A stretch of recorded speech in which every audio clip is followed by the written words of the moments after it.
History, Misteri.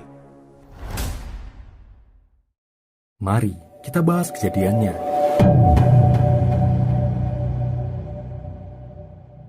Agusni Bahar, seorang pria berusia 50 tahunan asal Solok, Sumatera Barat. Dia memiliki usaha elektronik di bidang perhandphonean. Nama tokonya Niagara Ponsel, yang beralamat di Jalan Kaharudin Nasution, Pekanbaru, Riau. Di depan tokonya kerap mangkal Andi Paula, penjual siomay gerobak dorong yang berjualan sejak Desember 2011. Agusni dan Andi saling kenal. Suatu hari, Agusni yang membutuhkan karyawan bertanya kepada Andi, apakah Andi punya kenalan yang mau bekerja di tokonya. Andi bilang, ada, namanya Chandra Purnama. Singkat cerita, Chandra pun menerima tawaran pekerjaan itu. Dia mulai bekerja di toko Niagara Ponsel pada 21 Januari 2011. Chandra lantas tinggal di ruko bersama Agusni Bahar dan keluarga. Waktu pun bergulir. Tidak terasa hampir 3 bulan Chandra bekerja di toko Niagara Ponsel. Tapi meskipun dia sudah kerja,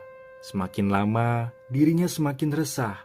Dia ingin punya uang banyak dengan cara cepat. Sebuah ide muncul di kepalanya, mencuri di toko tempatnya bekerja. Tapi untuk melakukan aksi pencurian, Chandra tidak berani sendirian. Dia perlu bantuan teman-temannya. Pria itu pun menyampaikan rencananya pada Andi Paula, si tukang somai, yang langsung setuju. Chandra masih perlu bantuan 2 orang lagi.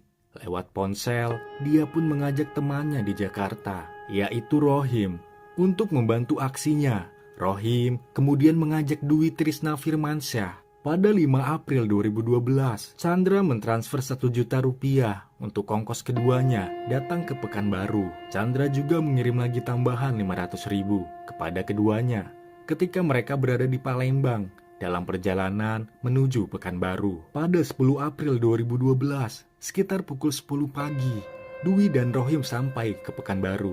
Chandra menjemput mereka. Andi Paula mencarikan kos untuk keduanya di Jalan Pahlawan, sekitar 4 menit berkendara dari toko Niagara Ponsel. 4 hari kemudian, pada 14 April 2012, sekitar pukul 10 malam, Chandra, Andi Paula, Rohim, dan Dwi berkumpul di tempat kos Rohim dan Dwi.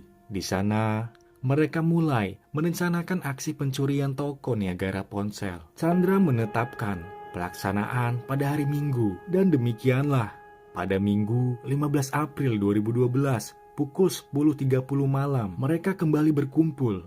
Saat itu Rohim bertanya pada Chandra, bagaimana ini caranya?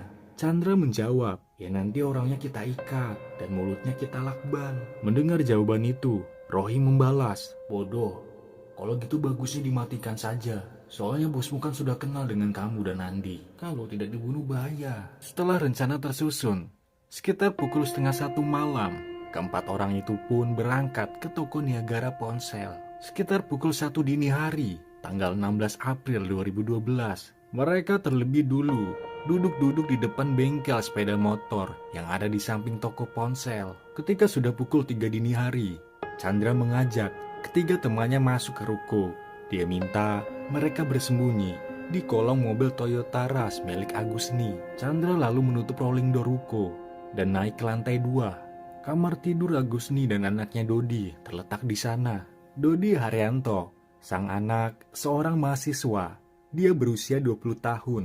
Dia dan Chandra sudah janjian untuk nonton bola di TV. Tapi nampaknya Chandra mengantuk dan akhirnya ketiduran. Pukul 4 pagi, pria itu terbangun setelah memastikan Agusni dan Dodi tidur di kamar. Dia pun turun ke lantai 1 dan mengajak ketiga temannya yang bersembunyi di kolong mobil untuk naik ke lantai 2. Di lantai 2 Chandra menunjukkan kamar Agusni dan Dodi. Dodi juga menunjukkan tempat penyimpanan potongan kayu, parang, dan sarung tangan karet. Semua benda itu akan dipakai menjalankan aksi berdarah. Setelah dirasa siap, Andi, Paula, Rohim, dan Dwi kembali ke kolong mobil. Sementara itu lagi-lagi Chandra tertidur di lantai 2. Tiba-tiba dia terbangun. Agusni sang bos yang membangunkan. Jam menunjukkan 5:30 pagi. Agusni memintanya membuka ruko. Nah, sekarang saatnya untuk beraksi. Chandra segera turun ke lantai 1 untuk menemui ketiga temannya dia mengajak mereka naik ke lantai 2. Semuanya sudah bersiap dengan sarung tangan, sepotong kayu, dan parang.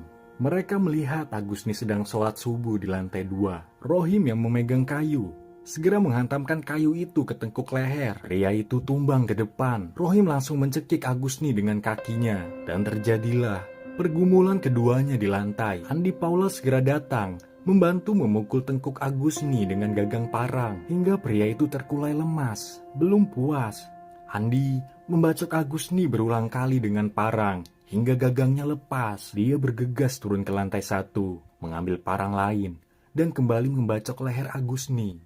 Dodi sang anak yang tidur di kamar sebelah terbangun dan keluar kamar. Dwi segera memiting leher pemuda itu dari belakang. Chandra membantu dengan memukul tengkuk Dodi dengan gagang parang sebanyak 2 kali. Dodi terkulai lemas. Aksi keji itu masih berlanjut.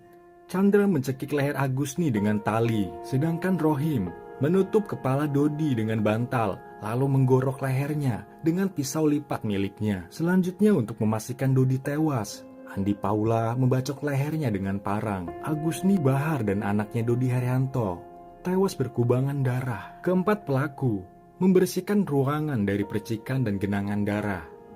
Lalu mereka mandi, membersihkan badan dari bekas darah. Setelah itu mereka jarah barang-barang yang ada di toko, termasuk 25 ponsel, 60 lembar voucher isi ulang, 15 speaker HP, uang tunai 1.550.000, dan mereka juga mengambil mobil Toyota Rush dan 2 sepeda motor. Sebelum kabur, keempatnya mengunci ruko dan membuat tulisan yang mereka tempel di depan ruko. Toko libur. Barang-barang curian mereka bawa ke Palembang dan sebagian dijual kepada penadah bernama Suroso. Hasil penjualan dibagi rata.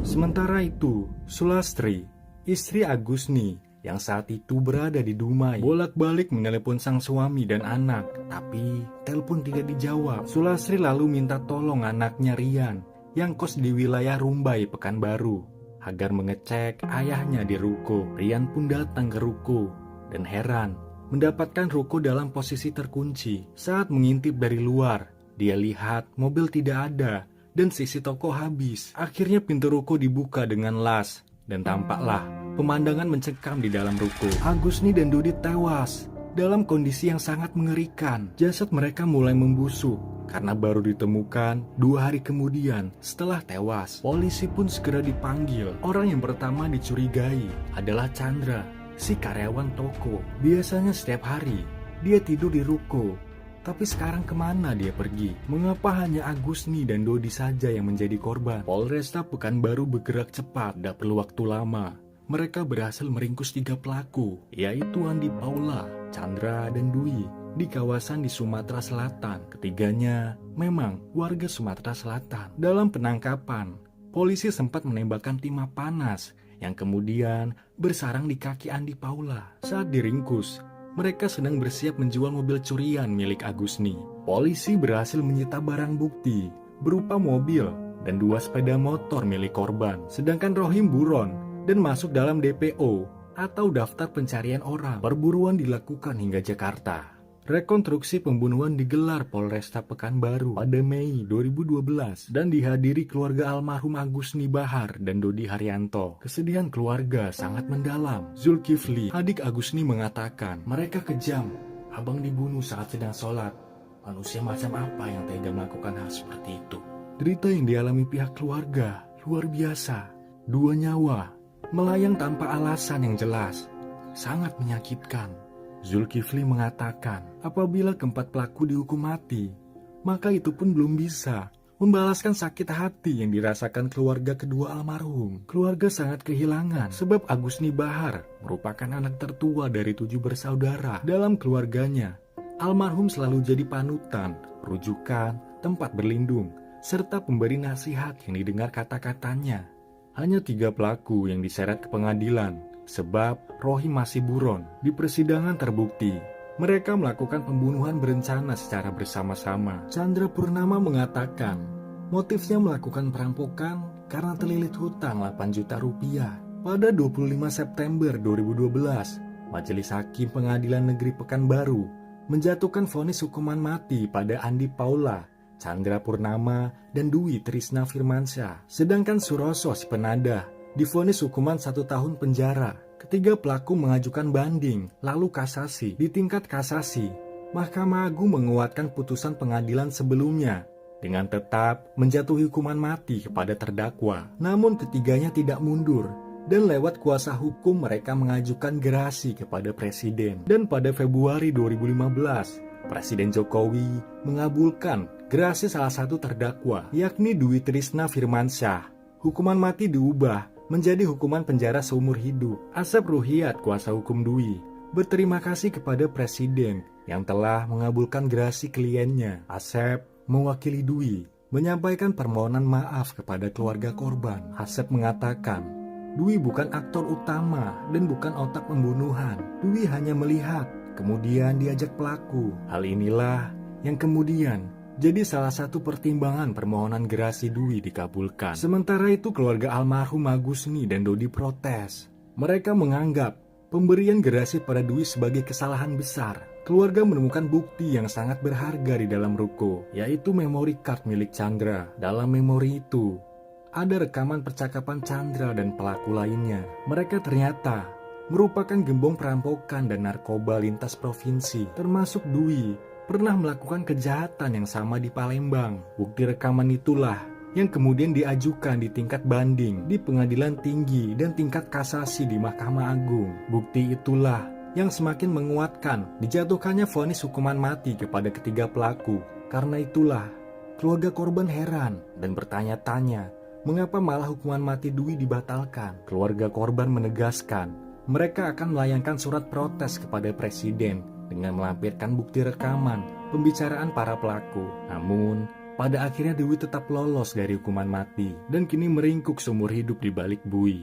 Sedangkan Andi Paula si tukang somai dan Chandra mendekam di Lembaga Permasyarakatan Nusa Kambangan menunggu hukuman mati. Lalu bagaimana dengan Rohim? Rohim tidak ada kabar beritanya. Tuliskan pendapat kalian tentang kasus kali ini di bawah. Demikian cerita kali ini.